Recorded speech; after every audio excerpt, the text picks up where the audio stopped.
Today I will give you a top 5 for Call of Duty World War II Zombies. That's right, I'm here to tell you the top 5 special abilities in the Zombies mode. So without further ado, let's begin. Coming in at number 5 we have... Wait, there are only 4 special abilities. Right, my bad. Coming in at number 4 we have Camouflage.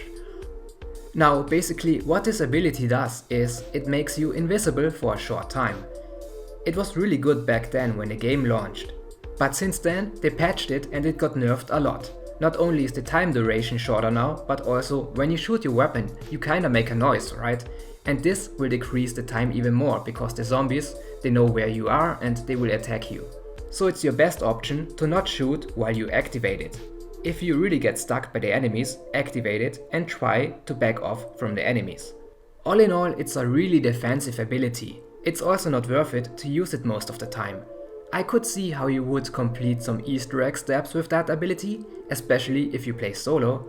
But then again, World War II Zombies is so difficult that you would need more offensive abilities to complete most of the boss fights. So it's definitely the worst ability. Coming in at number 3 we have Shellshock. Good old Shellshock. This ability knocks back all the zombies from the player. It gives you some room to breathe if you get surrounded, that's always nice, but I would also say that Shellshock is more of a defensive ability. However, under the right circumstances and with the right Raven unlock perks, you can modify any ability. And in this case, you can increase the area of your Shellshock, or you can actually stun the zombies for the duration of the ability. This is some brilliant strategy for some of the boss fights and quest steps.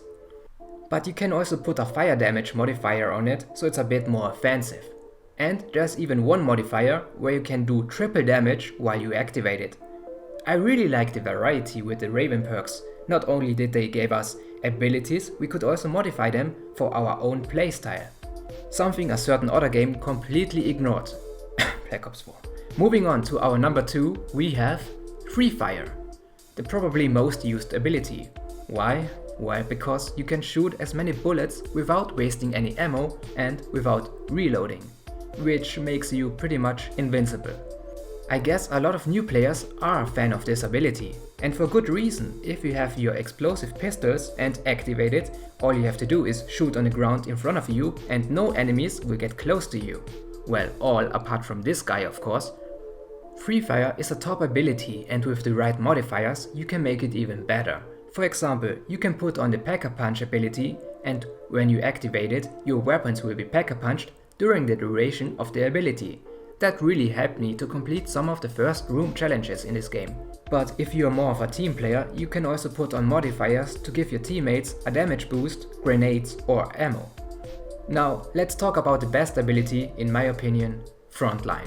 This one makes the player stronger for a short time. In fact, the player deals double damage to the zombies, which is pretty nice. It also makes all the zombies chase the player with this ability. So basically it's a hero ability, where one player fights against all the enemies. Your teammates can take a step back or help you to kill the enemies. So in general, this ability is probably used by more experienced players, because you need to have the confidence and the skills to survive while you activate your own ability. All the other abilities in comparison to this one pretty much guarantee you to survive, but this one is a risk. So it's even smarter to use the right modifiers with this ability. For example, there's one where you get armor back. There's also one where your teammates deal bonus damage, and my personal favorite, the vicious modifier, where you deal triple damage to all the enemies. And this last one is pretty much all you need to kill every boss in World War II Zombies. And that's your main goal when you try to complete the quests. So there you have it, my top 5 best abilities. I hope you enjoyed it. What do you think? Did I get it wrong? Let me know. Thanks for watching and goodbye.